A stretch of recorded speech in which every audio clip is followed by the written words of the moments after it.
The First Amendment. The First Amendment of the Bill of Rights. Hopefully, as we we're prepping for today's lecture, you recall what the Bill of Rights, what that was.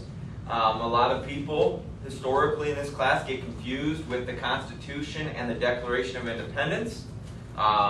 It's very important to remember that we were a British Commonwealth, and until we declared our independence, we were a British Commonwealth.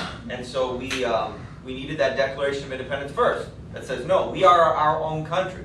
So once we became our own country, we needed to adopt laws, and that's where the Constitution came. And the Constitution was, the backbone of our democracy and society. Now, in getting that ratified and passed, just like today's Congress, it's hard to get through sometimes.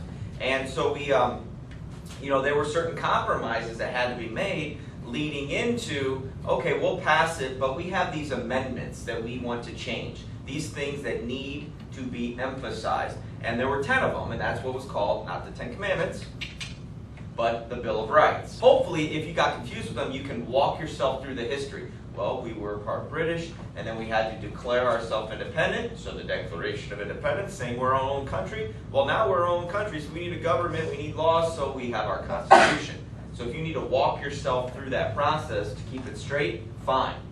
Okay? And the Bill of Rights is what we're focusing on, and most importantly, the very first one is what we're focusing on, and that's the freedoms that are provided. And the thing that most students have at this point, or get confused with, is freedom of speech. What's the First Amendment? Freedom of speech. No, I'm not hailing, I'm handsome. Freedom of speech. Okay? And so, I want to show you that it's more than just freedom of speech. That's just one. While that is the big flashy one, and that's what you see in print all the time, and online, all of these arguments and court rulings, a lot of them are the high-profile freedom of speech, but we have all of these others. And so what I want you to see after today's lecture is that as journalists, or as scholars of the First Amendment, you have a lot of protection, whether it's here in school, or whether it's, out in the real world. You have a ton of protection. Okay? But you can't say whatever you want. Freedom of speech! No. There are certain rules and certain laws, and that's why in the packet of material, when it says not all speech is protected, that's a very important page, okay? Because that really focuses on there are repercussions for what you say if you're wrong, and we'll talk about that. Good. So on that first page, talking about the freedom of speech, we concentrated on really two main, because we're in a school setting, two main court cases. Okay? Tinkers and Hazelwood. Those are the two that you're going to need to know front and back. The main points of each one, what the story is behind each one, that type of thing, and ultimately the ruling. Okay? One was a long time ago, 40 plus years ago. The other one, well, it was a while ago. It was 89. And so it's, it wasn't so recent necessarily. It was recent when I was in school. But things, change. And hopefully we'll be able to have a discussion in the coming days about current, present-day First Amendment issues, because they are out there. With the First Amendment, it's important that without its protection of the First Amendment, all of our individual liberties would be at jeopardy. Meaning if we weren't protected by this, if these things weren't protected, we'd be in trouble. Because it's not just speech, it's religion. The ability to tell your government that you're doing it wrong and petition for them to change that. You do realize in some countries you will be killed if you stand up against your government. Hopefully that's not news to any of you. Okay? And so we have these abilities, and this First Amendment protects a lot of that. And if we lose that or give that up, what's next? It's kind of like a snowball rolling down a hill. It not only picks up speed, but it gets bigger and bigger. So what would we lose as a result of that? It was very important that underneath Tinker, that students in school as well as out of school are considered persons under the Constitution. They are possessed of fundamental rights. Because as we'll talk about with Tinkers, with the black armband, the protest, you do have rights here at school. Okay? It's not completely you have to do, well, yes, you have to do what the school says, but you do have some freedoms. And if you play within the rules, you can have those freedoms. You just need to know, okay? And usually it all falls in the line of, does it provide an educational distraction to the environment? If it does, you probably aren't going to be covered. But if there are certain ways that you can get around things and play within the rules and the law. The court also explained that in the absence of a specific showing of constitutionally valid reasons to regulate this speech, students are entitled to freedom of expression. So unless, like I just said, unless the school can prove that what they want to do is it bad for us, you're pretty much protected. Of course, there are conflicting views on that, and you'll see some of those in a little bit. The thing that I highlighted this, so this is a big line here. People naturally support the First Amendment when the perspective being presented is agreeable to them. The real test is whether the support is sustained when you disagree with or are offended by someone's word. So a lot of times, if you hear somebody is raising an argument about freedom of speech and you agree with that person's stance, you're like, yes, I agree. He's being pushed down. Freedom of speech. Okay? But what if you disagree with what they say? You probably, a gut reaction is you want to tell them to shut up. Be quiet, I don't want to hear it. You're just spewing venom out, and it's ridiculous. The true test of if you support the First Amendment is not to shut them up, but allow them. I might not agree with what you say, but you are allowed to speak and have your voice heard. That's the key. And true supporters of the First Amendment, whether you agree with what they say or not, you are acknowledging that the opposition still has the same right that you do. Does that make sense? Okay? That's a key component of the First Amendment. And there was a line that says, the answer to speech that someone finds offensive should be more speech, not censorship. Censorship is, shut up, dummy. That's censorship. Shutting them up. No. It should be more speech. Here, I disagree with what you say, you disagree with me. Let's talk it out. Maybe try to convert one another or educate the other party when you might feel that they are ignorant. And so the key is to have a discussion, a back and forth.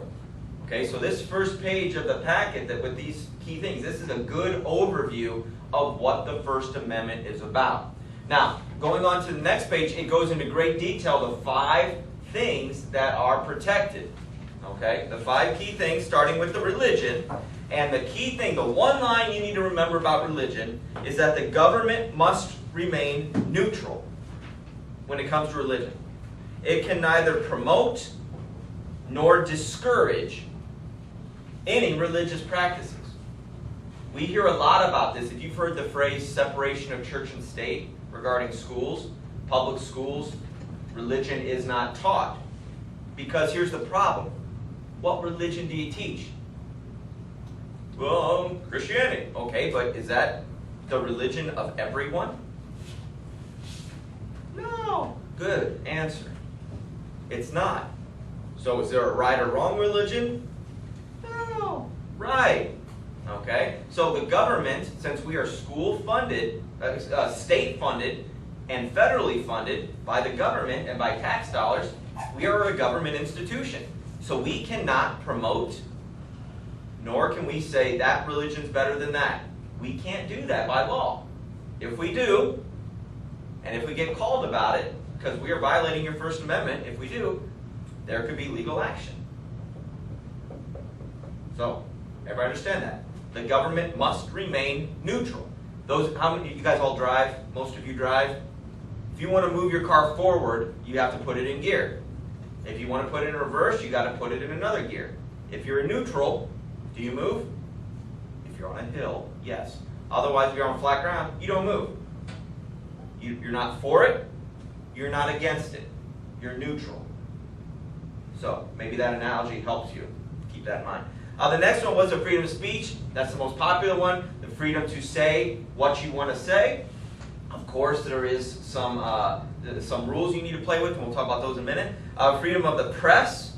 Okay, this is an important guardian of people's rights. The rule is that it educates the public about the issues of the day. It is essential to the health of a democracy, it is vital for the people to be informed. Without the press, we wouldn't know what's going on in Congress. The only way we would know is if we went to town hall meetings when they came around. So, I mean, we need to know what's happening so that we can vote accordingly. That's a whole democracy, folks. Can you see how important that is? Okay, round and around, it's important. Assembly. Freedom of assembly protects the right of people to organize in opposition to government policies. How many of you have seen protesters? Are they violating the law? No. Do they have certain rules? Yes. Okay, we'll talk about those. But usually with protesting, they must be on neutral ground, so not government property. You know, that's why you see them always by the street or by the curb. Okay, they're not allowed on private property unless given permission. Down at IU, there was a land that was open to be demonstrated on whenever people wanted.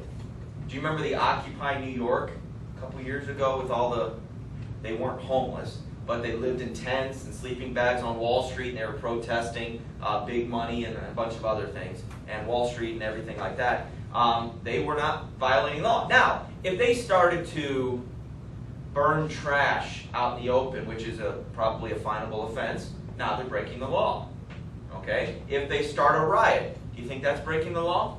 Theft and vandalism, fights, if there were drugs being sold. Okay, now we are having some problems with adhering to the laws. As long as they peacefully have their thing and doesn't impact other stuff, they're fine. Okay, so it's important to remember that. And petition, this is the key one. And these last two are the ones that people kind of don't realize they're protected. The law protects your right to criticize the government and its public officials. Like I said, for years and generations in certain cultures around the world, you were killed. You were rounded up, put in prison, maybe forever. Who knows? There are penalties for criticizing. And so you shut up about it. Here, you are allowed to. Can you say whatever you want? You're responsible for what comes out of your mouth. So, physically, can you say whatever you want? Yes. But you're going to be held accountable, especially if you start, through writing or speaking, slandering or libeling somebody. Well, then people can go against you. But you are free to criticize the government. You don't like who's in charge now or your congressman, you are allowed to publicly criticize them. Now, if you start lying about them or being incorrect, then there could be some fallback against you.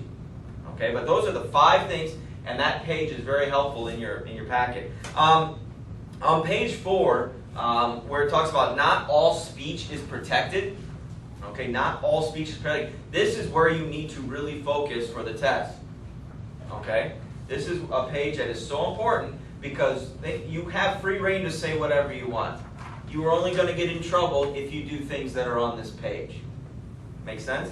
So let's learn what you're going to get in trouble for saying. And the first one is talking about obscenity. Okay? And this is the Supreme Court at one point ruled pornographic images, obscenity. What's obscene to one person is going to be different than what's obscene to other people. You know what I mean? And that's why the phrase art. You've all seen art. You've probably seen some artwork, sculptures, painting, whatever, that you find is pretty, and you've probably seen stuff that, what is that? Have you ever seen a canvas that's just like a white canvas and there's nothing on it? Yeah. That's art, man. That's beautiful. That says so much about our society, man. It's telling me what I feel inside. It's a canvas that they sign their name on. Beauty is in the eye of the beholder. Okay, and that's a key phrase to remember. And the obscenity, a lot of people think that, well, I can't define what's obscene, but I'll know it when I see it. I don't know if you've ever heard that phrase. Have you ever studied the Supreme Court with their rules on pornography? I'll know it when I see it. And a lot of times it deals, the ones that are pretty much indefensible rather, when they involve children. Okay, when they involve children. But other stuff, because people see movies, R-rated movies, that's pornographic. Well, is an R-rated movie pornographic? By the standards of the Motion Picture Alliance and all that? Not really. That's what the X's and all of that is for down the road. And so with obscenity, beauty is in the eye of the beholder. It's really hard to define. and so one would really have to prove that this is truly obscene. And so this is kind of a difficult one to enforce at times. Yeah, the last line of there, it says that it's obscene if it, in quotes, the Supreme Court, if it appeals to a prurient interest in sex by portraying sexual conduct in a patently offensive way. So something that is, for the most part, completely offensive to anybody that were to see it. Okay, and that's why I think most people with children, that would, across the board, be obscene. Now, something obscene here, where we're from, might be considered not necessarily as obscene in New York. Kind of makes sense? Yeah. Okay, someplace out in the middle of the Bible Belt would be different than what California considers obscene. Do we all kind of understand that? And so each little location has a different standard of obscenity. And so it's hard to enforce. It's hard to enforce. The next one is defamation. And here's where we start to get into what we see on television a lot and on the internet now with people suing for defamation of character. This is when someone attacks the individual's good name by slander or libel. Do we know what the difference between slander or libel is? Which is slander? Speech. What's an easy way to remember that, do you think? Slander, speech. Slander, spoken.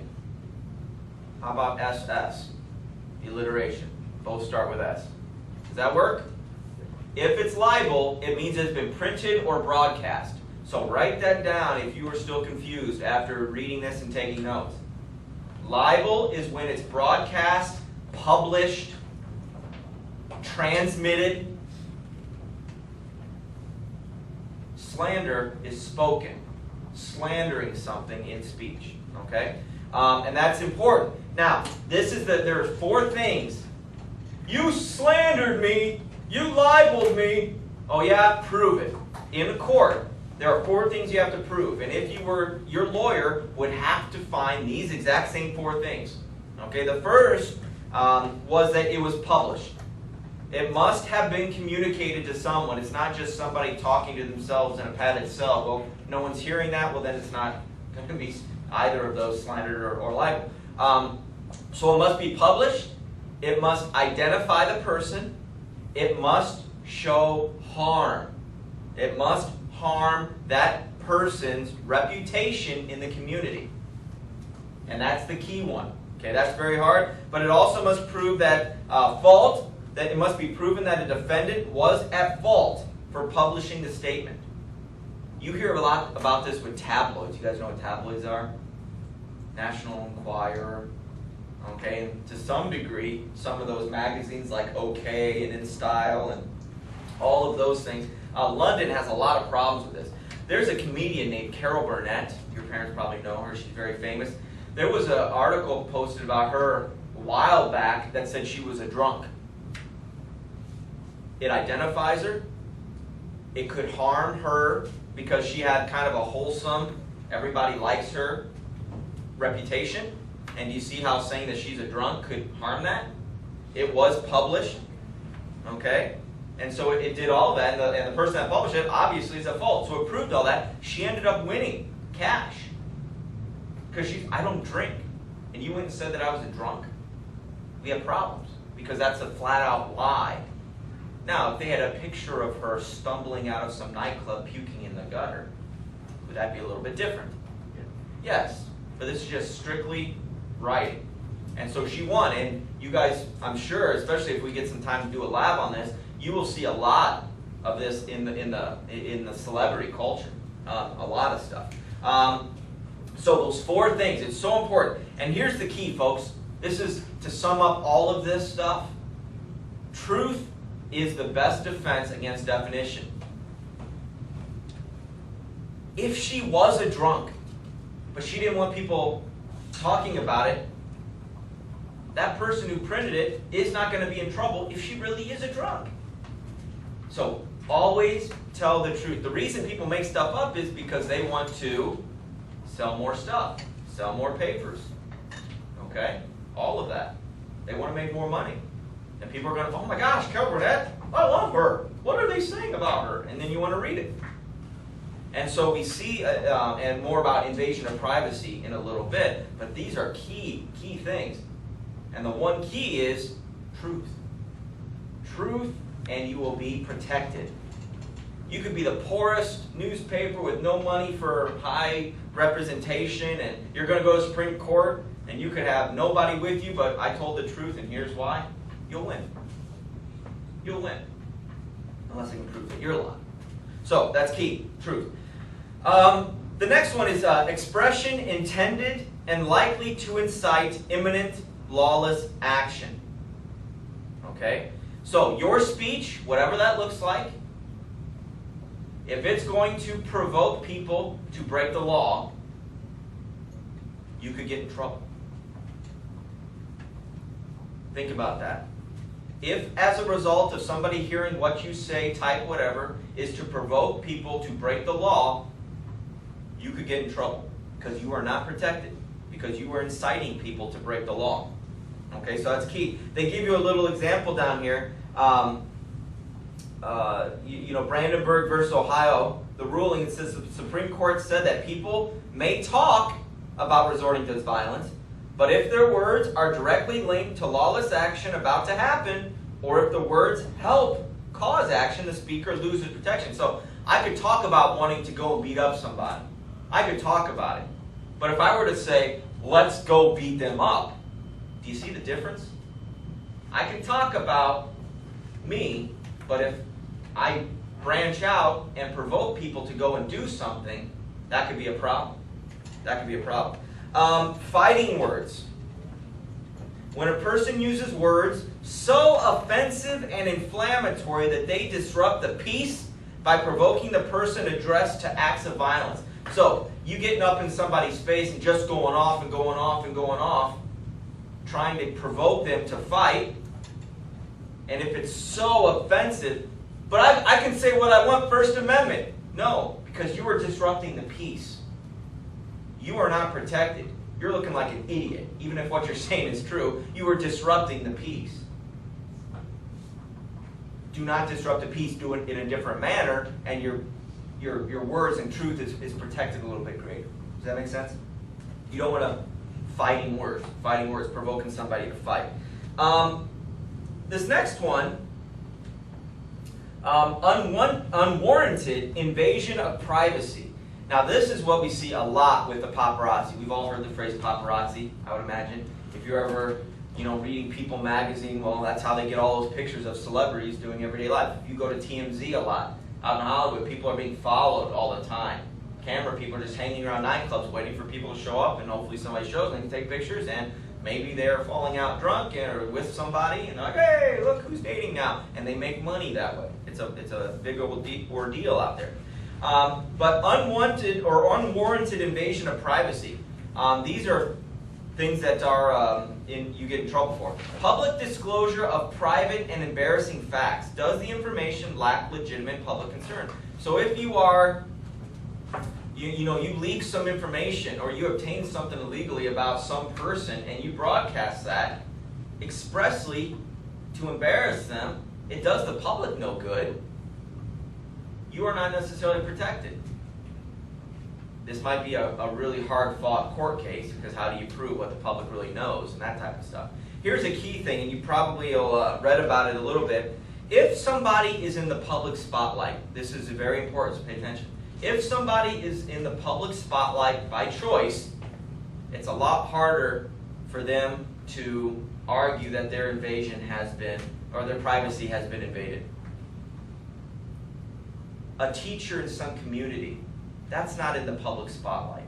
They're just a teacher trying to do their thing. Somebody who is a reality star, somebody who's a model, or somebody that's a politician, they are in the public spotlight and the public eye. It is a lot harder for them to prove, okay, something embarrassed them or something, their privacy was stepped on. But we could have some housewife and somebody finds something embarrassing about her. Do we see the difference? Public eye versus just common person. And so keep that in mind. False light, which is unflatteringly portrayal of a person as something that he or she is not. So if you're portraying somebody to be something different, a lot of times, and it's not so big now, but a decade, 20 years ago, coming out and saying that so-and-so in Hollywood is gay or not, there would be lawsuits flying. Okay? If they didn't have proof and they're just saying so-and-so is gay, that could be a big problem. Because then they could say, well, my movie career would be infected, the way people look at me could be impacted. Things have changed nowadays to some degree. It's lessened. Is it still prevalent out there? I don't know. I don't follow that celebrity stuff that closely. So false light, portraying somebody to be something that they're not. We talk about Carol Burnett. She's a drunk. Well, no, she wasn't. You're portraying her in a different light, in a false light. Okay? A lot of these might sound a little bit familiar, so look at those key phrases that define them, and that'll help you out. Intrusion, obtained in a way that infringed upon a person's reasonable, it was the information obtained in a way that infringed upon their private property. Okay? There have been pictures. I remember there was something a handful of years ago. Jennifer Aniston, I think you guys know who that is. She had a huge fence around her property with trees. I don't know, I'm making this up now, 10-foot high wall. There's no way that somebody walking down the street could get a picture. Well, she was suntanning topless in the backyard or walking around or something. Somebody climbed up these trees, climbed up over the wall and took a picture. Do you think that in that setting she had even though she's in the public light, that she had a reasonable sense of privacy? She put up a wall. The guy had to climb, scale, get onto her private property, and do you see how it was infringed upon, her privacy? Yes. But she's a public person. If she was walking down the street or on the beach topless, do you see how that would be different? It's all about how was that picture taken, in what manner, in what location. And you just have to think about that. And it should make pretty sense. And misappropriation is the last one in this little one. It says that there was the information, an unauthorized use of a person's name, likeness, voice, blah, blah, blah, blah, blah. I saw something in the last couple months about there was some plastic surgeon doctor in Mexico that had a billboard of Kim Kardashian on it, praising, in some quote on a billboard, praising this man's plastic surgery, thus implying that he was the one who did plastic surgery for her. Well, obviously, Kim had a problem with that. Do we all see why? Now, people get paid to endorse things, right? LeBron James, shoes, Tiger Woods, Nike. If Nike were to use him without paying him, that would be a problem. If they put his name and face on clothes and sold them without his consent, that would be using his likeness to sell my stuff, and that's not right. And that's what they would be able to sell sue, and that does happen. Moving on, number 6, it says that deceptive or misleading advertisements for illegal products or services. So deceptive, misleading advertising. Back in the old Wild West, they would have little bottles, and they say, "Here, this will make your hair grow back. This will, blah blah blah." They can just make stuff up that these products will do, and they weren't responsible for it. Now, if the people who bought it found out they got cheated, they could go and take care of it themselves. But by law, there wasn't a problem. Okay, but nowadays, you can't lie about that stuff. You can't mislead people. Freedom of speech, I can say do whatever I want. Well, no, you're deceiving these people. That's not right. That's wrong. Okay, so that's a key one. Number 7 is one that doesn't happen too much, or if it does, we don't necessarily hear about. But it's called clear and imminent threats to national security. Every nation has the right to suppress speech that would pose a grave threat to national security. So if a reporter is getting ready to print something that might be deemed a threat to our security, our homeland security, they could be censored for it. But it's the truth, Mr. Allersma. I don't understand. If it's a national security issue, they can hold on to that. Well, who determines that? Well, the people in charge. So you see how that's kind of iffy a little bit? maybe the government doesn't like what you're saying, so they're saying, oh, national security. Well, you might be able to take it to a court and argue that it isn't. Here's the thing, folks. When we had Operation Desert Storm back in the early 90s, we invaded Iraq and Baghdad. Saddam Hussein was watching CNN, our CNN broadcast, to find out where the troop movements were moving around. Do you see how that could be bad for us? Hopefully. Okay? And so things have changed now. Things have changed a little bit. I'm not in the military to tell you exactly how, but we are more cognizant of that. We are more knowing that that goes on. And so we don't necessarily send every newspaper reporters out to the war zone. There's a pool of reporters that talks to the general, and then they send their material out, and people around the country, around the world, can look at that material. But they, in certain situations, probably can't talk about certain things without fear of their speech being squashed for the time being, if it poses a threat to national security. This one we don't hear about a lot, but it's very, very important. And really the last couple, copyright violations, kind of goes hand in hand with what we talk about misleading a little bit, but this is more about maybe if there's a song that you like and you're an artist, and you like, oh, I like the chorus or the guitar riff on that. I'm going to put that in my song.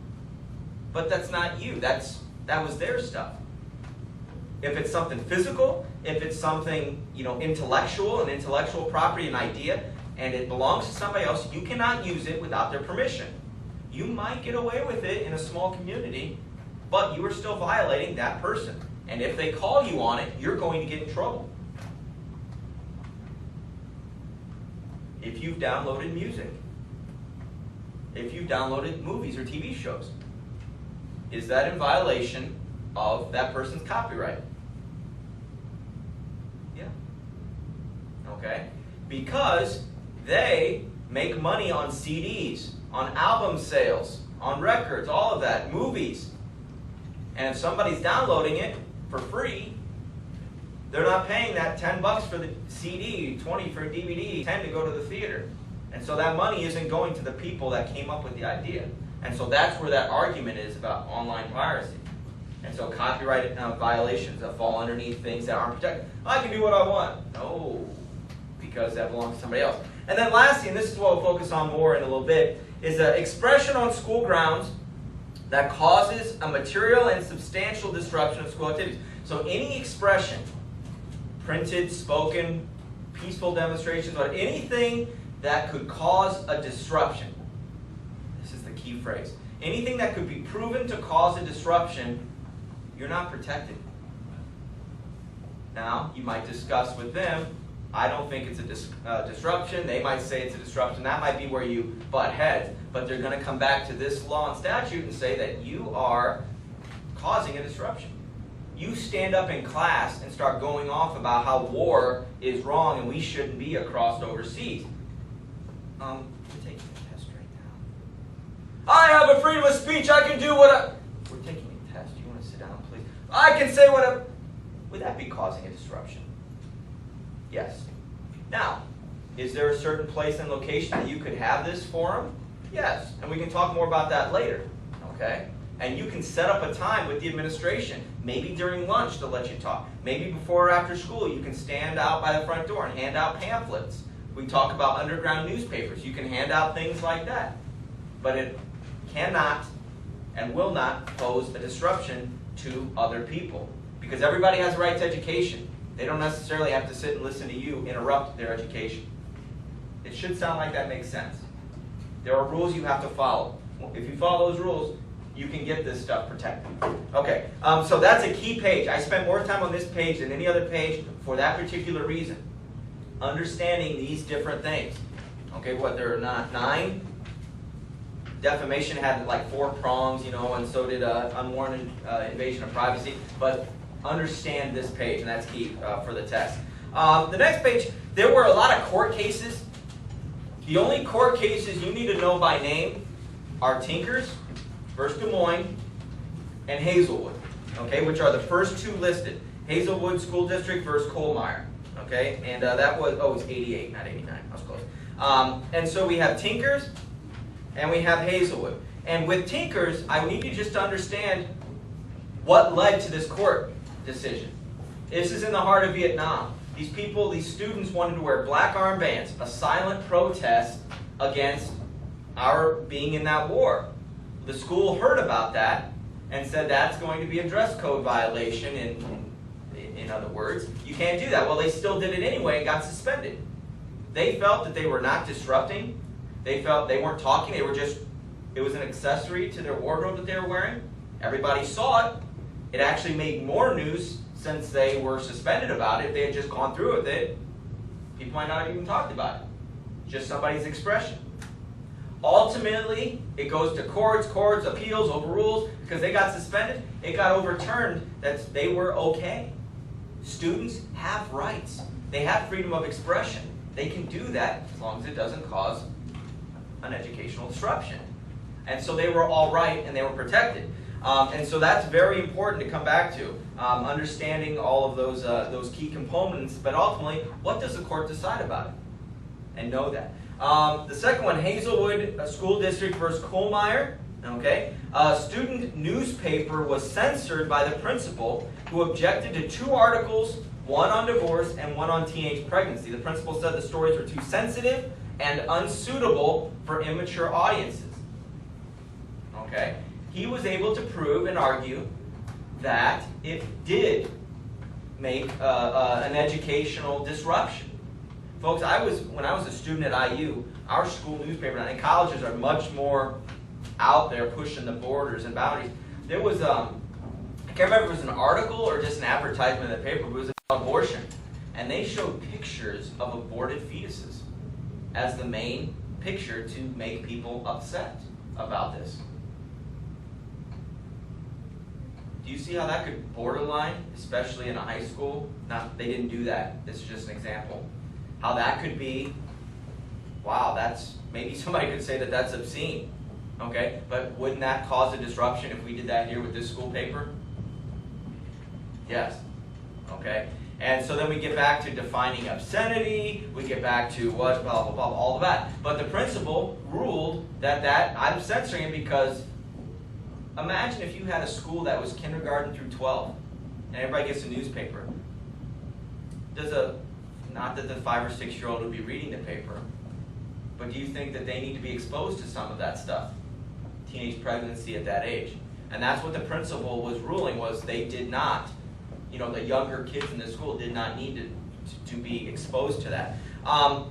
And so while Tinkers gave a lot of power to kids, students, gave them a lot of rights, Hazelwood kind of refined that a little bit. It didn't grow more, you got more and more rights. It kind of brought that back a little bit and focused and gave the administrators in the school a little bit more say in what happens. So kind of understand both of those. So the number one ruling was that school officials, they have to be able to show that they have a valid educational purpose for the censorship and that it wasn't censoring them just to shut them up. I don't agree with that. Shut up. That would not be protected. They must prove that they have an educational viewpoint. They need to do that. That's the key. And then the second one, has the publication, either by school policy or practice, been opened up as a public forum or forum for student expression, where students have been given the authority to make the content decisions? Now, this is key. If the school has this open forum where the content has never been challenged before, in fact, we've had discussions on this particular content before, and you never did anything about it before, a precedent has been set, and they would be allowed to do that. But if there is a very structured, maybe it's called prior review, where everything has to get approved before it goes to print, if that's been in place a long time, then they're going to be, they have to follow those rules. Here at our school, we are a limited public forum. We've never been challenged to submit our stuff ahead of time. It's been an open, to most arguments, an open public forum. Anything that was really controversial, just to kind of head off any potential controversy, we would update the administration. This is what we are doing. Not asking for the permission, but just this is what we are doing, just so you have a heads up. any advice, that type of thing. And so we were able to dodge bullets pretty early on. Just use your head. Use your head. So those are the two main that you're going to need to know. Okay, main court cases. This page here has a lot of court cases. You're not going to need to know the dates. You're not going to need to know names. You're not going to need to know the names of the people or the court case. What will help you is what happened in the cases, because your test is going to be, here are 25 real-world examples.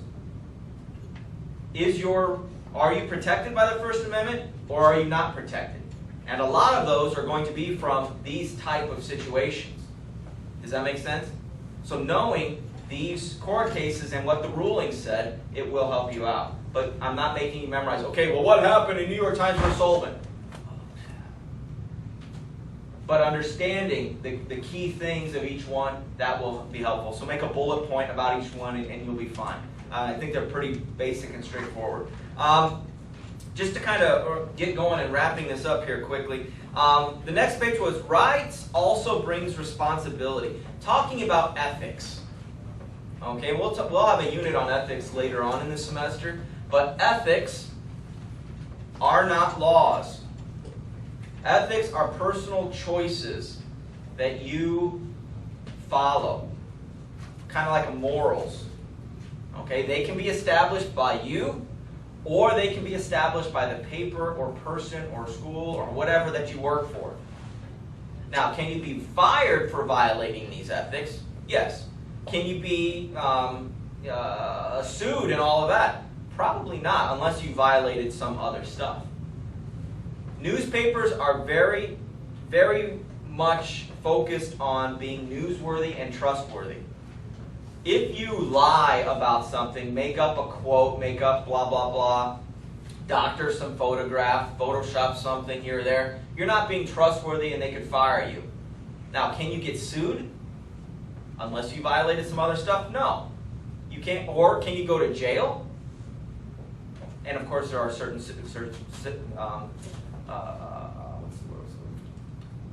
there are certain situations that some of that stuff might happen, but predominantly, firing is probably about the only thing that's going to happen, realistically.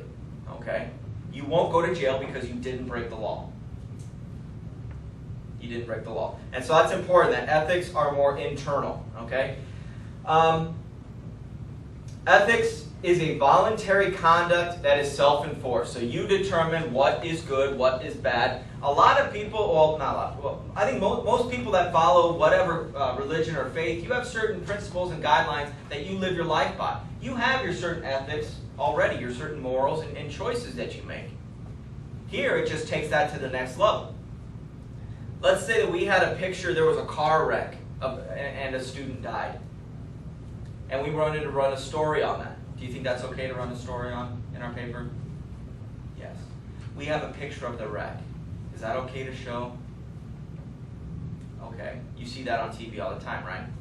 What if we have a shot of the body laying there? Would we be breaking the law to put that in there? No. But we need to make the right choice.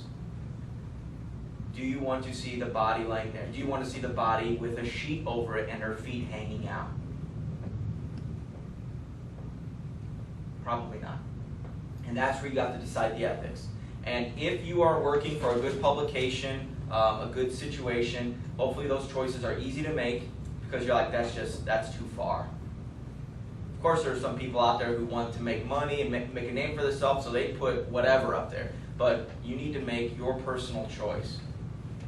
Or let the paper make it for you and you just go along with it. That's a way to protect yourself. Always go to your editor if you ever have a question about it.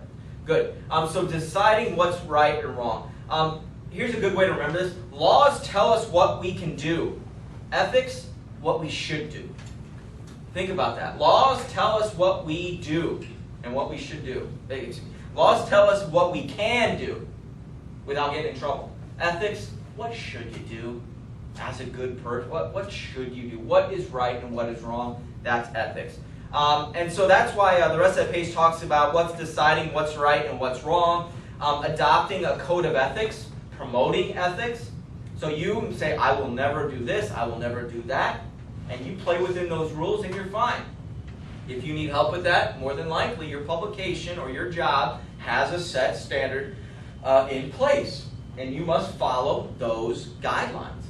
Okay, so that just get help where needed. There's a lot of opportunities for help. The shield of the First Amendment is meant to protect the rights and welfare of all all citizens. It's there to protect not only you, but the people you're covering. Okay, it encompasses everyone, every American, not everyone around around the world. So keep that in mind. The last page I want to focus on is the page 7. It reinforces a lot of what we said already, but it really focuses here at school, which is important because we're preparing you, and the purpose of this class, preparing you for a school publication or broadcast. The thing to remember is that government must remain neutral. Your school must remain a public school. You guys know the difference between public and private? Okay? Private schools, you pay to go there. Well, I pay money here. Well, that's book fees, things like that, just to cover your expenses. We don't have a tuition. Here in town, most of our public schools are considered parochial schools. You know what that means? What's the main emphasis at a parochial school? Religion. Okay? So we have our schools around town. We have our Dwangers, Lures, Concordias, Canterburys. Canterbury have religion? I know that's very much a private. I'm not sure about Canterbury, but those other ones, well, all of those are private. Those religion ones, the parochial. They don't take government money. They don't take state money. They don't have to necessarily, they have a certain different guidelines that apply to them. The schools that are government institutions get money, so we have to follow the rules. Those religious places, people are going to those religious places knowing this. And so they can preach about, if the school's about God, fine. If it's a Jewish school, they can push Judaism, whatever. And their rights aren't being infringed upon in those particular situations because they know what they're getting into. Does that make sense? It's all about, is that school public or private? And on your test, that's going to be a lot of the key words. The situation will have two different answers. One, depending if it's a public school, and then, wait a minute, is this public or private? It's private? Okay. So we know something's different. So keep that in mind and understand the difference. And if you need more help with that, let me know. And that's where the separation of church and state comes in. State being school, government-funded institutions, and keeping church out of that. Good.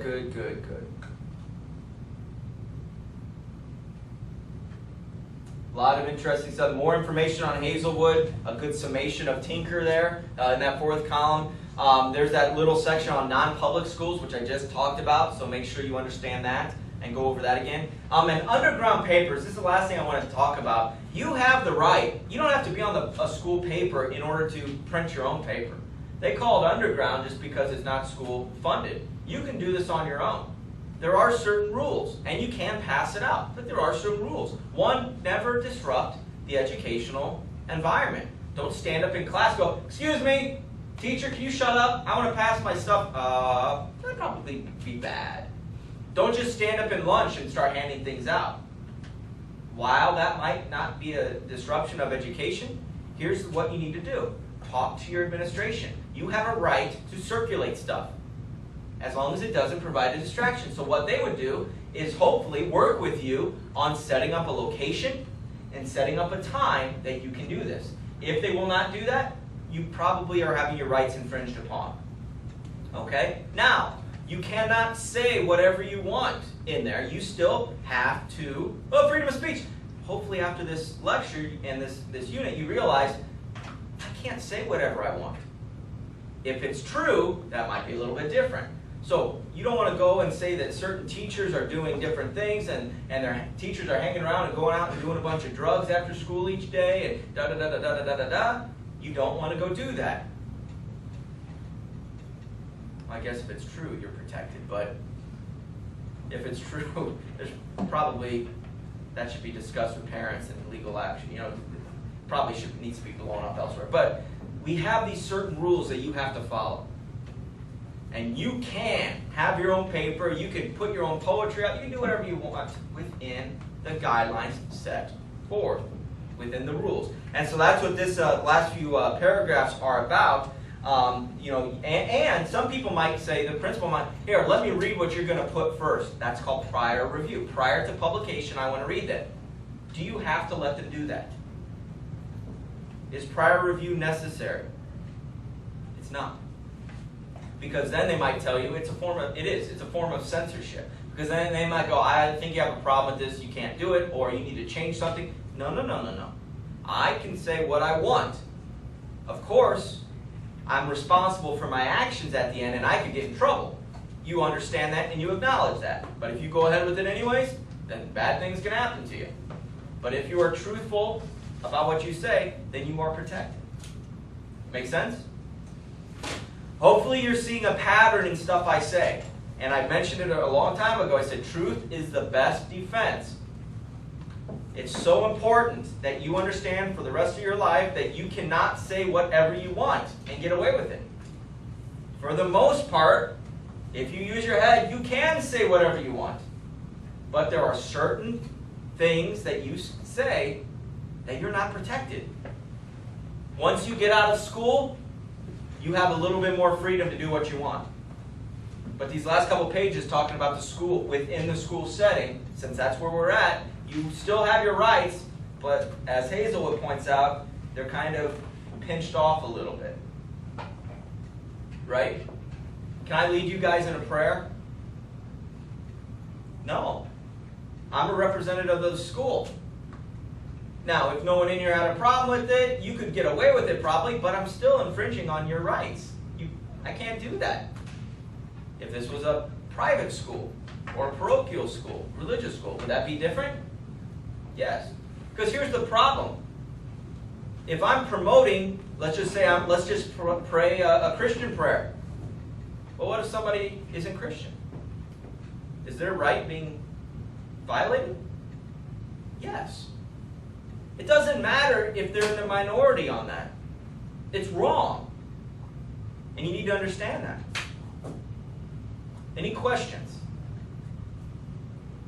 I know it's hard to sit and hear a lecture for so long, but this is a very important content, lots of good stuff. You've already been through it twice and now a third time, so it should be pretty ingrained. On the test, there will be situations. Three lines, 3 sentences. If this were you, are you protected? Are you safe?